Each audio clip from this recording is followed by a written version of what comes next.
Yeah, it is. Welcome. Welcome, y'all.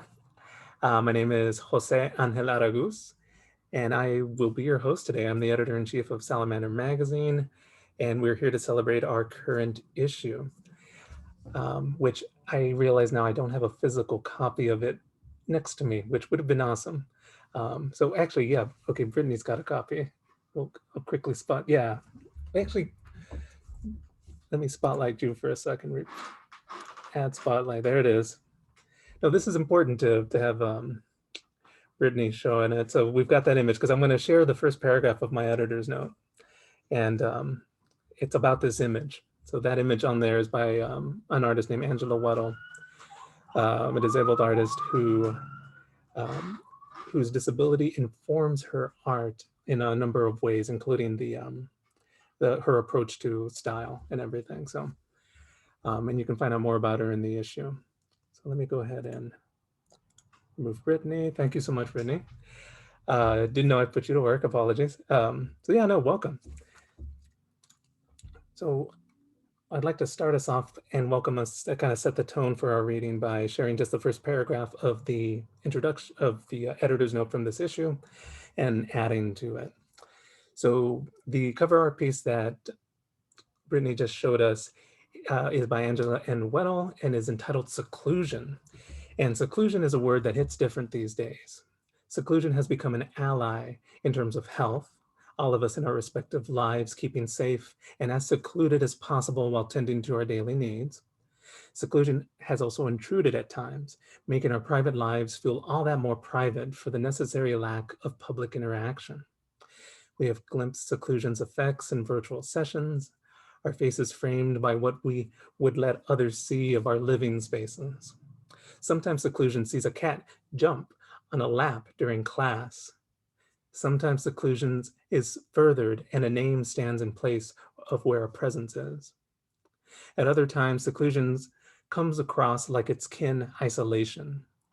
Where seclusion implies a choice, isolation can happen without our seeking it.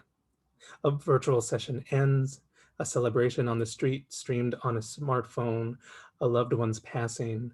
Isolation is at the edges of our daily existence, as personal as seclusion, yet more stark and grave. Now, as I think back on these words, it makes me think of what it means to be part of a community while simultaneously practicing seclusion in my life. It's an odd contemporary Venn diagram, one similar to the work we do in literary magazines. I was recently at a reading, and while talking about the traditional idea of literary canons, I said that literary magazines are where the living canons are at. And I believe this to be true. The community of voices in these pages and the community of readers, y'all, that meet at this odd contemporary experience, confluence, and text called Salamander are a testament to what we value and hold dear in the face of the dark side of seclusion and of what we cherish and cultivate in the light. Thank you all for being here. Um, so that's my spiel. Welcome. I was just comparing myself to Tyra Banks earlier, and you can see I go for the motivational speech when allowed. Okay, so the order of our readers will be B.M. Owens, Brittany, Natalie Shapero, and then we will close with Jinwoo Chong. So it'll be poet, fiction writer. And so without further ado, I'm gonna start off, just quickly read B.M. Owens' bio and just say a little bit about her as well. B.M. Owens grew up in Hollywood, Florida, and is an MFA graduate, teaching assistant at Florida International University. She works on FIU's Gulfstream Literary Magazine and has a piece forthcoming in Oh, Miami's Waterproof Anthology. And I'll just add, one of the things that struck me about the poems that we accepted for this issue is just the emotional depth and range engaged with. Like from the get-go, I feel like Owens, you write these prose poems in a way that just catches someone by the shirt, and not any like picking someone up kind of way, but more like, hey, like an insistent, like I have this to tell you. A very insistent lyrical tension in it. So it's great stuff. I'm excited for y'all to hear her work. So without further ado, let me um, move myself, and move her in place. Go for it. Hi, everyone. It's nice to see you all here. I want to thank everyone who is here today. I want to thank Jose and Katie and Anna and Emily for translating our words here on Zoom and all the editors at Salamander. And I'm just grateful to be here, and I'm excited to hear all the other writers speak today. I'm excited to be here reading with them. So first, I'm going to start off with the poems that were published in Salamander. And this first one I wrote a year ago before the pandemic. And I had no idea, none of us knew that there would be a pandemic. So it was right after the Super Bowl, right during the first Trump impeachment. Thankfully, I get to read this poem now in a world without Trump as president. So that's good.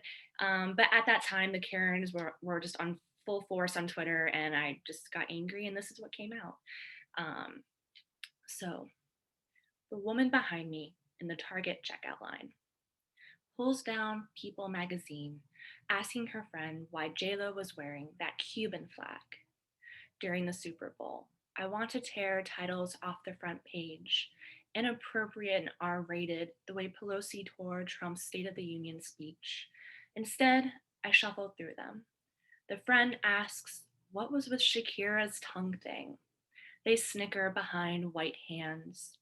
I want to pelt Globe magazine at them, cram whole globes into their mouths. Could the twang in their tongues do Sagruta then? I can't ululate either, so I bite down and place the cover of Cage Children singing Born in the USA in front of Trump's acquitted face. The woman calls the duo's dancing soft porn. I continue searching through the rack.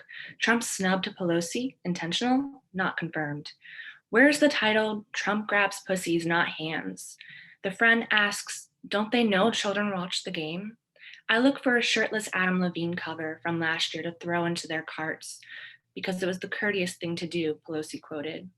She's tearing paper, but I know she wants to torch the speech the way I want to set OK magazine on fire. Watch the letters over-sexualize, crumble into the next tabloid. The woman says, I had to talk about the birds and the bees with my son after. I hurl Woman's World magazine's Let's Get Loud onto their side of the conveyor belt. They gape at Shakira, shackled and rope, while I check out. So the next one is a prose crown poem. It's a little long, longer than I normally write, but here it is. Where words are buried when worlds keep moving. Cancer is a cancer is a cancer invading Publix checkout lines. Cashiers ask you to make a donation for it. There are 84 movies on IMDb that have patients diagnosed with it, vomiting from chemo because of it, balding from it, Robin Williams dressing as a clown and children without eyebrows laughing, Walter White making meth, and Wade Wilson becoming Deadpool. The narrative paper I'm grading talks about a girl who died from it. It's in the Oreos, Honey Nut Cheerios, tampons, pads, food coloring, our water, Silent Spring, maybe Orpheus. The cigarettes my mother smokes, the smoke I breathed in as a child, the microwave waves I stand in front of, my father's brain, was in my father's brain. Commercials of women in pink on TV walking for it. Maureen Seaton cuts off her breasts in a prose crown poem. October is Breast Cancer Awareness Month. It is the month in 2018 that Professor Marian Demos wrote my letters of recommendation when she was aware of her cancer. The next year, same month, I am made aware that she died last fall. Was she aware that she wouldn't welcome me back to FIU? Cancer is a cancer that is everywhere, even when you aren't aware. Where is death buried in our minds when grass grows over graves and the flowers people forgot to replace rot? That is, if there were flowers and there were coffins to put in the ground. Maybe they were cremated. Maybe my father's ashes sit on my stepsister's mantle. Maybe Professor Demos's ashes were tossed into the Aegean Sea. Did Professor Demos have family? Do you ask your professors about their families? Do you remember that there are people who have other people? She remembered to bring chocolate and holiday cards at Christmas when you had her class, or even when you didn't. Where does the poem go when the eulogy has already been written and read aloud to friends, family, the gardener, priest, Hades, a few sirens, a nymph, and the funeral home owner? Is the news that someone died still new if you find out months or a year later? What's the statute of limitations for mourning? How long am I supposed to wear black? Orpheus didn't have cancer, but maybe he did. Or maybe he knew someone else that did. Why else would you want to walk the land of the dead? Only a cancer patient playing the lyre could move Hades, king of the underworld. I didn't attend my father's funeral, if he had one. My half sister sent half a message in June on Facebook saying, "Not that you care, but our father died in December." I turned back, looking for my father's face, but like Eurydice, he had already vanished. They were never there, but maybe Eurydice is a bad example. Professor Demos would have known which ancient text could elude cancer. Maybe she lectured on it and I don't remember. But now she's swirling through the underworld with Socrates and Plato while I search for my father's apparition in photos my mother hid from me after the divorce and after we moved. All worlds keep moving, even after the cancer. I sit in pedagogy class, only an hour has passed since Professor Demos died, in my world. Is it too late to get the slogan started? What would Demos do? Is this how Demos would spark discussion? How did she choose words for her lectures? Is this how I want to teach? Do I want to teach? Would Demos want me to teach? What do professors write in letters of recommendation? I took 3 of her classes on the ancient Greek and Roman worlds, but what could a professor of classics say to MFA programs to convince committees that my words have value? Is that where she buried her goodbyes? They weren't in the emails we exchanged. Did she know hers was the first class I read the required text, not Spark Notes? When did she make time to write recommendations? Between doctor's visits, chemo, or checking off items on a bucket list? Did she have a bucket list? Maybe she didn't want a Tuesdays with Maury sort of ending. Maury let Mitch in, and that only led to the reporters and being broadcasted on TV. Professor Demos wanted to dip her toes privately into the underworld before vanishing entirely. What did I write in the first book I'm holding in the photo taken at my father's home, when my parents still knew how to share me? When I was 6, what words could I hold that moved my father, king of narcotics, off the couch? I can't picture his smile now. Did my father know how to smile? If he did, my mother burned the proof with the photos, but she could never burn the ones I was in, even if they were at his house. There I am, holding the first book I wrote above my head, smile bigger than the one I remember, looking up at a face I must now assume was smiling back. Would he still want to take a photo of me with these words? Or the words I used when I wished him dead? The words I didn't use to answer his Facebook message a few years before either of us knew he had cancer. The words I used to ask Professor Demos to write my letters of recommendation.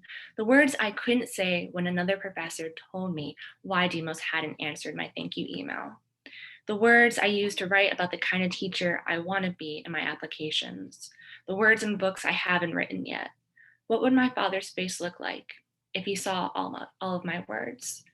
Where can I bury them when the funeral is done and everyone has gone home, flowers rotting on overgrown graves? So the next couple of poems are still searching for a home, but I thought I'd share them with you all today. And this first one is entitled, "Your poems might make men uncomfortable," said a man. But that's the point. I want to set men on fire, ignite the page with a lighter to watch words meld like when I used to dangle crayons above candles when I was a child, because I could. I want to make men aware of their bodies, lose possession of their flesh the way I did my 7th summer in a pool, floating face up, each cell within my skin gulping sunlight. Eyes closed as my arms and legs sifted through waveless water. A distorted trickle whistles into my ears. I sit up, shattering the surface. Another whistle, louder. Hey, baby. I look up at the building under construction. Hard hatted men jeer, and I don't know if they see I'm 7. I cover a rounded belly and pull at flaps of the two-piece bathing suit. I regret not wearing a one-piece or a parka. 7-year-olds don't know that wouldn't stop men. I sink into the water waiting for the sun to set, my burning cheeks on fire, like a melting red crayon. My body dissolves and I evaporate, smoke with no shape to grasp anymore. I clog up through men's noses, devour the air in their throats, seep into their brains, and smolder from the inside. So the next one has a lot of pop culture references. That's what I'm playing around with. So it's called Claiming the Throne. I'd say I'm a version of John Wick, killed 3 men with a pencil, a fucking pencil. But as a woman, I could manage 4. More like I'm Harley Quinn, feeding my hyena the hands of men who touch me without permission. I'm the Wicked Witch of the West, avenging all my sister witches. I'm Rizzo throwing milkshakes in their faces of men who don't use condoms. Daenerys Targaryen on my dragon, erupting King's Landing with fire, flying to the Iron Throne, my birthright. Regina George, men can't sit with us. Maleficent, mistress of all evil, protecting fairies and moors from men and stealing back wings they tore off my shoulder blades.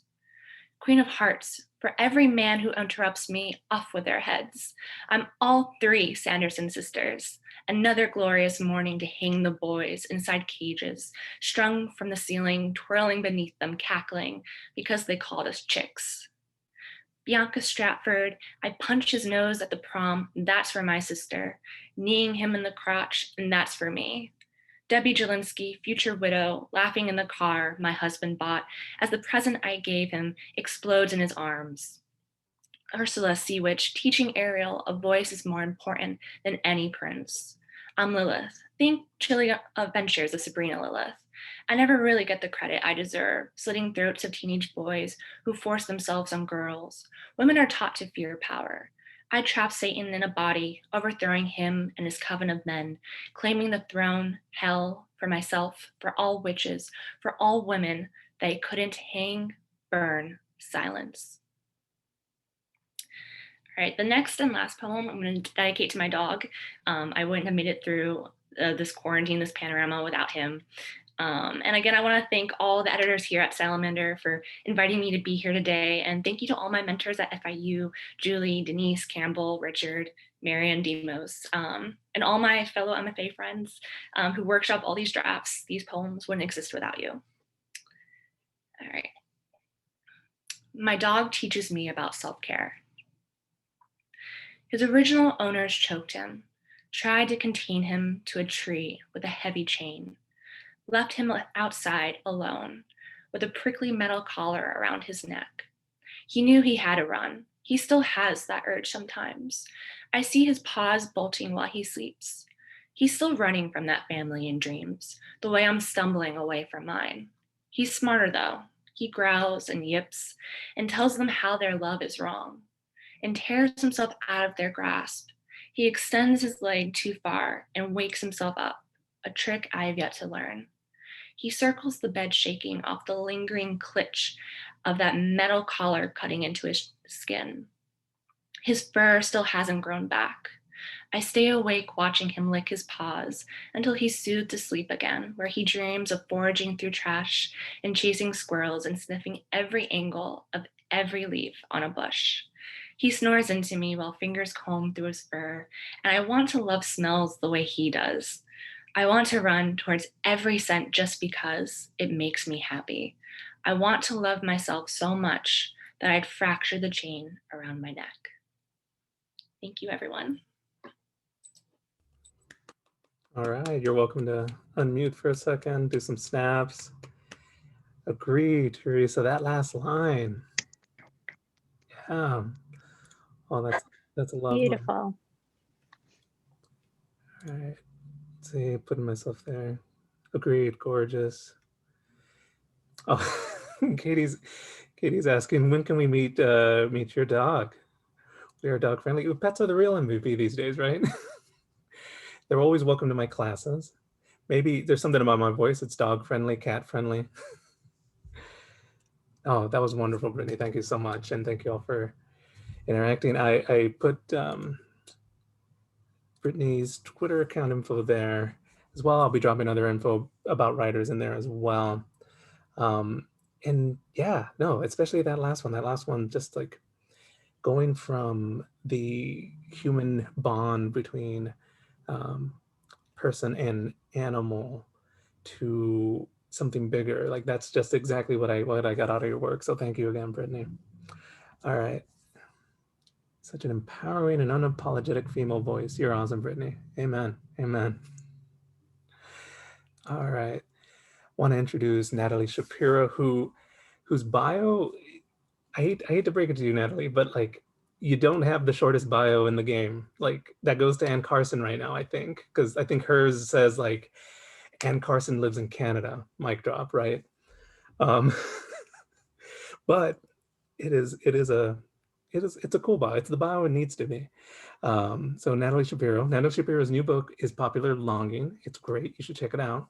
And she teaches at Tufts University, where she's doing that good work there.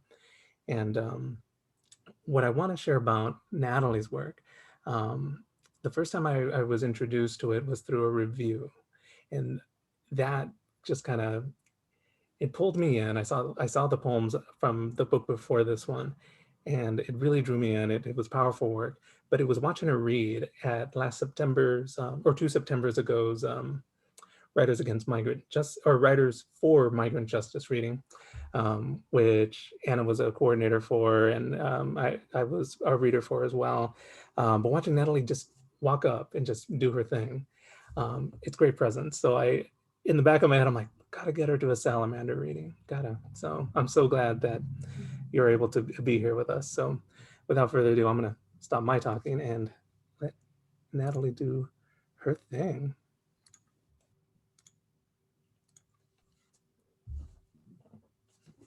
Thank you so much. Yeah, it's very exciting to be part of this, and thank you for having me. I'm very appreciative of everyone at Salamander, and it's an honor to be in the issue. And thanks to all the participants and to the audience this evening. I'm going to read some poems from my new book. It's called Popular Longing. It's coincidentally the same color as my wall, which is just by happenstance. And the first poem that I'm going to read is called My Hair is My Thing. The symphony is out of funding again, and no wonder. All those violins, the twisted strands and sponges. Who could not think of torture? Last week, I read a novel about a man so awful that when he died, I wept because it was fiction. I wanted it to be real, so I could watch him really die. And I wanted you to die also and to be feted with a lengthy organza-filled funeral so that I could make a big show of blowing it off. I decided to go out and get a tattoo of your funeral with me not there, but apparently it's illegal here to tattoo a person who's crying. The trend now is to be interred with beloved possessions. Pearl trim gun, gold watch, whatever you got. Some people recoil at the waste of it, but not me. These contused little objects of wealth, they're disgusting. I just pray we have earth and shovels enough. I pray we have bodies enough to bury them all. Have at it. When you work here for 10 years, you get a blanket. The blanket has their name on it, not yours. I am conducting an anecdotal study of longtime employees, and I have yet to find one person who uses the thing to keep warm. M reported placing it between her children and the dirt before they all sat down to a meal outside. S recounted how she'd wrestled it out of a half-stuck bureau drawer to wrap her beagle's body after he died. She buried that dog herself in her bloomless little side yard and registered embarrassment when the meter reader caught her there intoning over the body with a hymnal. But why should she be embarrassed? It certainly can't be beneath us to bless our animal dead when all our scientists do all day is endeavor to prove that great apes mourn, that elephants mourn, that houseflies mourn, that when a fiddle-leaf ficus succumbs, another ficus keens in its earthenware. We would like to confirm that everyone is recognized in death, unseen as we are in this life. It's all we have. Weekend. Some people despise doing laundry, but I don't mind it. And I think we can all agree it feels so good to engage in something you don't mind, to have a neutral feeling. My only two childhood memories are hearing the song, "Everybody's working for the weekend," and seeing the bumper sticker, "The labor movement, the folks who brought you the weekend." I gathered the weekend was the portion of life that was understood to matter. Now that I'm grown, I know this just means sex. The labor movement, the folks who brought you sex. Of course, there are other things to be enjoyed. "I don't want to be pitied," said my neighbor, after explaining to me she hated her children, not children in general, but just her own. Her idea of a weekend is not being pitied, is someone else having about her a neutral feeling. Our neighborhood is overrun with garbage, and the summer makes it reek, which ruins the otherwise neutral feeling I have regarding the sun and the sense of it on me. It's not that I think of myself as my own child, but as an animal that, having been bred with abandon, won't birth without someone snapping on gloves and boiling the kettle and cleaning the cotton sheets like I'm doing now, clipping them up in the sun to dry. It feels so good. Green. I saw an image of Cleopatra being delivered to Caesar in a rolled up rug, just falling from the rug. And at work, I began to be worried that others, and especially those in supervisory roles, viewed me as green, temperamentally inexpert. I tried wearing crisper shorts, but it didn't help. So, of course, when all my friends began to die, I found at last a means of proving myself through inattention to their passing. I refrained from sharing remembrances, that time we pulled B's ruined tooth, or when Elle and I hiked out to the obverse side of the Hollywood sign. When colleagues sought to console me, I offered only the stoic rejoinder, "Death is a part of life." I underwent my yearly performance assessment and was prompted to name a task at which I excelled. I said, truly knowing that death is a part of life. And when I was then invited to articulate a plan for improvement, I said, speaking louder when stating that death is a part of life and perhaps appending an amplifying gesture. I returned to my desk and removed my heels and capped my pen and called B's mom and told her about the tooth. She recounted for me his younger years, mud covered or up to his shoulders in the cold ocean.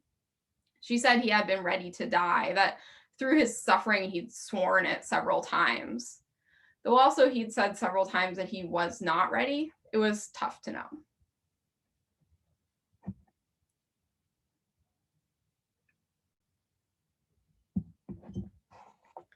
Flowers would have killed you. The river is heavy with phosphorus and scum. It causes liver damage if ingested. I don't know exactly whose runoff it is, but so long as they're taking press photos with prize-winning children and donating sizable sums to the ballet, I take no issue. River's yours. Once I heard a guy trying to talk his way out of some base thing he'd done, and his underwhelmed companion said to him, "Flowers would have killed you." Now I say it all the time. The councilman announces he's sorry for taking advantage of the district's trust, or the paper issues the mother of all retractions, and I'm right there at the window, readying myself for the knock and the spray of larkspur and tea rose. You shouldn't have. 50. He said, if you keep punishing yourself like this, you'll be old by the time you're 50. And right there, in the instant of him saying it, I became 50 and I was never able to go back. And it was never made clear to me what might have transpired in the obliterated years between. Had I performed myself inside them exceedingly quickly, or had I not lived them at all? I felt as though I had memories, a deaccession painting, hovel with keyhole doorframe, anecdotes of conglomerates and their cocktail napkin origins. Was I supposed to be charmed? Hardest of all was the recentness of every egregious outburst, this adjacency I could not wish away. I was 50, and my worst mistakes I made yesterday.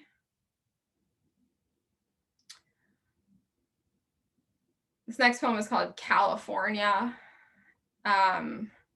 And it's kind of like, it's pronounced like California.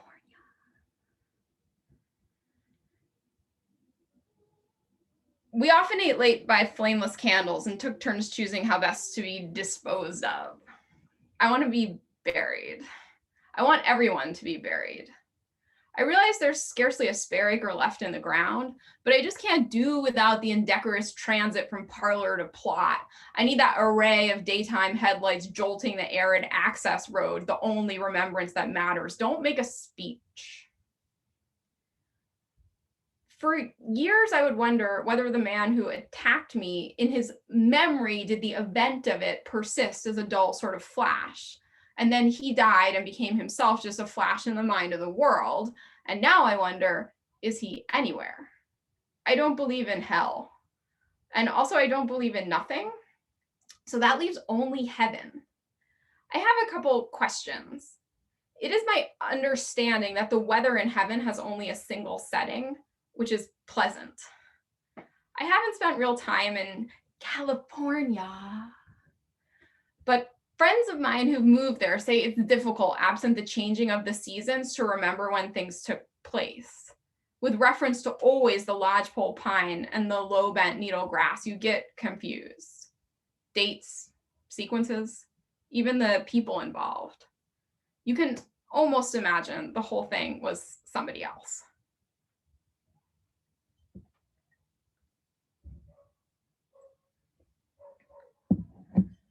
A space to train and exit.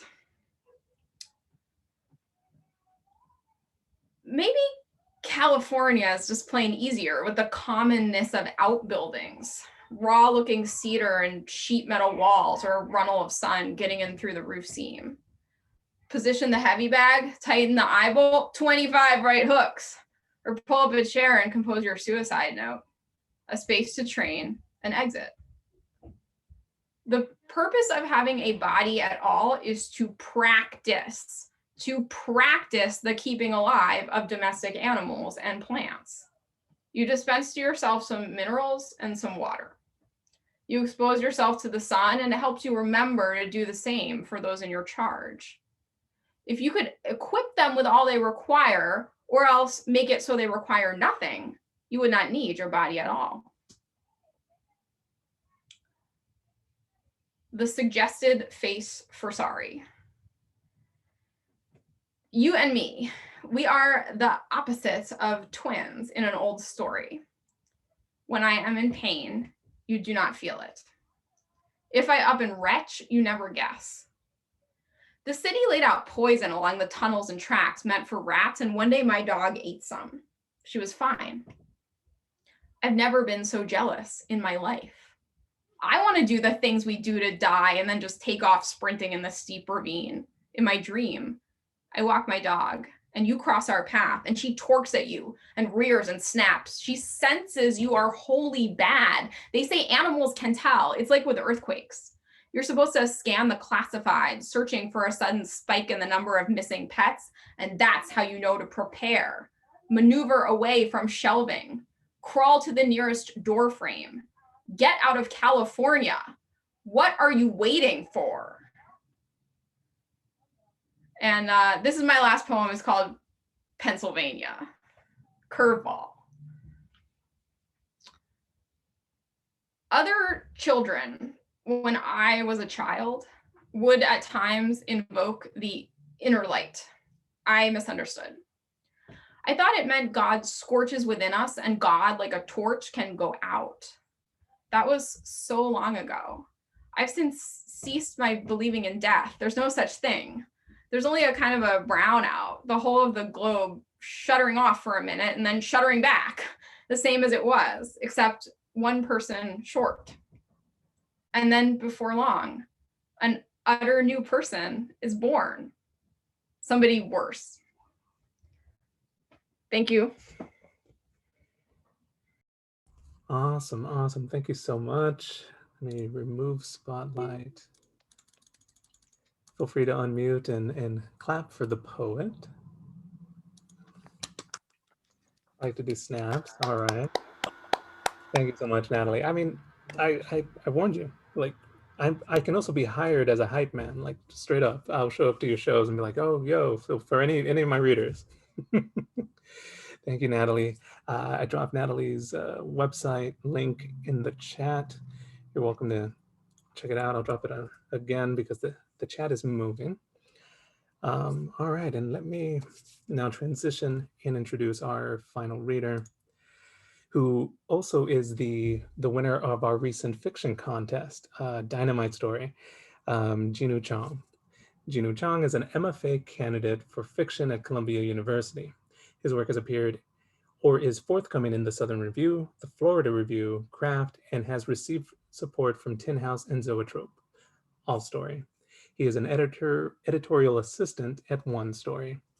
Um, and what I gotta share about Jinwoo, I'm really excited to have y'all experience this story because I remember when I read it as part of like judging or reading for the fiction contest, I was just floored. I read it and then I was engrossed.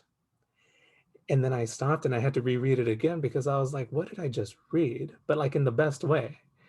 I'm a reader of science fiction, fantasy, magical realism. So I'm a pretty, I read some out there stuff, but the, uh, the way and no spoilers, Gina, don't worry, I'm not gonna mess things up. But like the world that is developed in this story, braided with the human insight, it's just stunning. So I'm so glad that our judge, Elliot Ackerman, agreed, and I'm glad that y'all get to that we have you here tonight to experience this. So without further ado, here's Jinwoo Chong. Thank you so much. Thank you, Jose and Anna and Emily, for putting this event together, and also to Brittany and Natalie for sharing your work. It's a huge honor to be in this amazing book. So this is my first reading ever, so if I faint, just pretend like nothing happened so that I may at least escape with my dignity. But this is my story, The Lesser Light of Dying Stars. It is believed that Mr. Leon Levitt of Peridot, Arizona, began to admit sometime around his 43rd birthday. Emit being the retroactive clinical term ascribed by those of the science community studying SDR phenomena where they occur. Given the location of the Levitt's home in a topographical trough flooded with natural light, it is likely that Mr. Levitt's condition was, at first, imperceptible to both himself and Nora, his wife of 8 years. While total light emittance can stay negligible for weeks, radiologists argue that, in theory, within an enclosed room with no windows, some may have perceived certain physical changes: paler skin, a subtle translucence to the irises and hair. The difference would have been for most slight. As has been observed, Leon Levitt was emitting for some time before his skin began visibly to glow. On that day, Nora woke in bed, especially dazed, and realized that the soft blue light that had alerted her eyes to a new day was not the sun, which had not yet risen, but the sleeping form of her husband, lighting their creased linens from underneath like Luna moth wings curled about their bodies. Subdermal radiative phenomena are so named for the origin of emitted light from beneath the skin. Mid to late stage novas often emit a light so intense that bones, surgical implants, and major blood vessels can be seen with stunning definition, similar to holding a powerful flashlight against one's arm. Leon Levitt was admitted to San Carlos Apache Healthcare Corporation that morning, attracting a crowd of attending doctors in triage when eyes fell for the first time on his luminous body. Hours later, South Korean media reported a second emergence in a secluded hamlet of Gyeongju. 5-year-old Nova Baek Ki-jung, whose parents had brought her to the emergency room when they noticed her bathtub suds begin to gleam around her as she played. Both Ki-jung and Mr. Levitt were early stage SDR, diffusing roughly the same brightness as a fluorescent light bulb. Sonoya Merrick, head of San Carlos Radiology Group, noted in the Levitt's log a postscript to her examination. Whatever words there are to better illustrate, they are beyond me. It was on the same day that the media descended in Peridot that Saul and Priya Morrow of Jordan, Minnesota lost their son, 18-year-old Jack, in a car crash that left 2 friends in intensive care and 3 pedestrians dead on a neighboring crosswalk. The accident had made only the local paper. Most had larger matters on their minds after the glowing man of Arizona had captured national attention, with the little Korean girl following soon after. A celebrity medical figurehead had already claimed on air that the 2 emergencies were linked and that more would arise, predictably around cell towers, natural gas processing plants, and the like. Saul and his wife received this news blindly, for they were burying their son. Jack Morrow's injuries had been explicated in detail by the coroner, an insistence of his mother's as they were advised strongly not to view the body before embalming.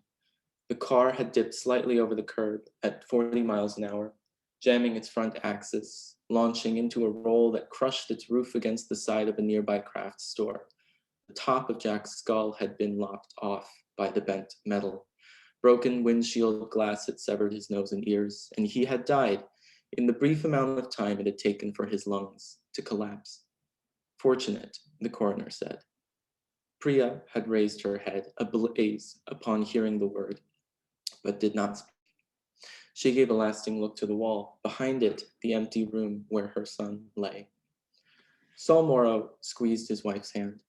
The coroner had finished his report and was waiting for them to leave his office. The little television in the reception area outside was blaring. Priya listened only vaguely. The embalmers could reconstruct Jack's nose and ears in time for a funeral service next week. Jack's grandparents needed to be told, the parents of Jack's 2 friends, 2 boys he had known since preschool. He looked at Saul. She looked at Saul, at the space beyond his eyes, and smiled. Saul would recount later how that little curve of his wife's lips had, for just a brief moment, righted their tilting planet, though she would not remember it that way, nor would she remember smiling at all. For what was there really to smile about anymore? They went home that afternoon to their other son, 16-year-old David, who had not been allowed to the morgue and had waited an hour on their front lawn for their return. Saul placed a hand on his youngest's shoulder. They stood apart, unsupported, the 3 of them still as granite pillars on their aged blue lawn. David waited for his father to speak. After a minute of silence, they walked together into the house. In Busan, doctors placed Baek Ki-jung under strict observation. A sociable girl who was known often to spin far-flung stories at bedtime to the amusement of her parents, Ki-jung remained jovial amid her new surroundings, asking after friends and school assignments. The emergence of her light had been seized upon by clergy of the Shincheonji Church of Jesus, intent on proving the girl's luminous skin a miracle from God himself.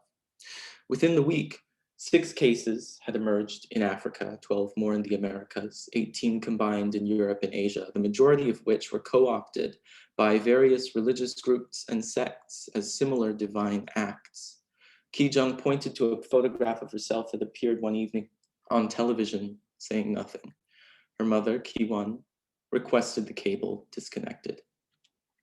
In Peridot, it was noted that Leon Levitt, a private wealth manager and father of twin 8-year-old girls, appeared in high spirits, inviting attention from press and visiting doctors as his body brightened.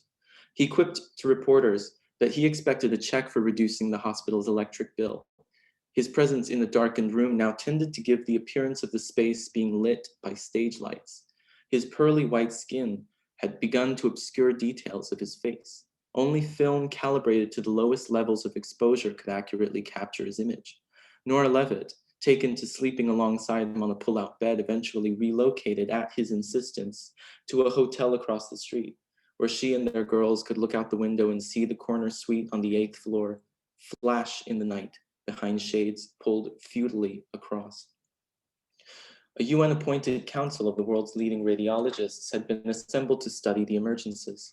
It had become clear that Mr. Levitt and others were not expected to darken anytime soon, that their bodies were brightening at an exponential pace, increasing anywhere from 100 to several thousand lumens a day. Teams assembled a working knowledge of the phenomena in anticipation of treatment. In several cases around the globe, light emittance alerted doctors to previously undiscovered tumors in organs like the esophagus or liver that blotted dark under the skin. In Nigeria, a 98-year-old Nova died of natural causes while mid-stage, her light ceasing and her skin returning to normal pigment after the moment of her last breath. In Mumbai, an expectant mother's temperature rose around her cervix 5 weeks into pregnancy. Her unborn Nova child's heart had started to beat. After another month, Leon Levitt and a handful of mid-stage novas, now too bright to be observed by the naked eye without retina damage, were moved to a secure facility in the Great Basin for observation at the insistence of the federal government. Emitting about 750,000 lumens, Mr. Levitt was now roughly the brightness of a single strobe camera flash, the brightest of the American cases. The team observing him wore polarized goggles in his presence. He engaged their black portals instead of eyes throughout the day. Nora spoke to him nightly through an ultraviolet camera feed. They were making every effort to maintain normalcy in their twin girls' lives. Still, he could not explain to them when he would be back. Their faces, blank and washed of color on his laptop screen, kept him awake far into the night. In Henan, China, a family of 5 all began emitting within days of each other, feeding rumors of the phenomena's heritability. With the UN's failures thus far to triangulate a cure, demands rose for protective measures. Dr. Merrick, who had accompanied Mr. Levitt and others to the Great Basin, found herself on television every other day, emphasizing that SDR phenomena remained entirely manageable with the proper equipment. She expressed her doubts to no one. Within months, Baek Ki-jung's accelerated SDR had made her the brightest known nova in existence. Her body, emitting a total 1 million lumens, could be seen from the window of Busan National University Hospital from a distance of up to 15 miles. Government officials debated her removal from the city. Her light had recently begun to attract nightly throngs of religious onlookers. Allowed only limited contact with their parents, Ki-jung had withdrawn into her cell, prone now to bursts of irritability and silence. Ki-won was the only person in the room that morning, clothed in lead garments and a modified welding mask, when she heard a voice. Ki-won thought it sounded like Amma, the girl's first word, a sound that until recently had roused her from sleep every morning and bade her good night with the sun. Ki-won sat up from her chair, feeling blindly around, and called her daughter's name. With the mask over her face and heavy polarized glass over the visor, she discerned only blunt shapes. Later, Ki-won would recall the slightest vibration in her lead suit, as though she were standing on a bed of sound that traveled up her bones. She reached out a hand to where her daughter lay, jumped when the white haze around her seemed to shimmer. She would describe it in her limited English as sparkling.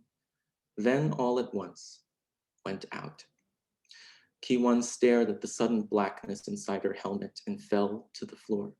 She raised her head, wrestled from the room by disembodied hands amid shouts. She managed to wrench her helmet off, blinking, stunned at the newfound dark, and had just enough time to glimpse over the shoulder of an attending doctor the charred bed in the center of the room.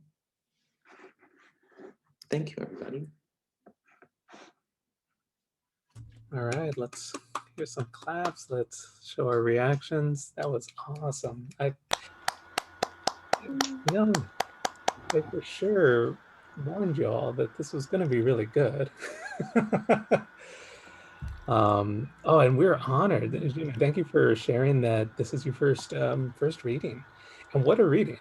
One, the quality, and the piece you read, but also the circumstances, right? We're in a dangerous time. We're in a fraught time, and yeah, I feel like your piece. One of the things that stunned me about your piece is how it speaks to our moment and our and our sense of humanity. So thank you for sharing. Brittany, Natalie, thank you for sharing. Thank you, all of you who attended. Thank you for taking the time to make time for literature and be part of our Salamander community. I'm going to go ahead and hit the button here.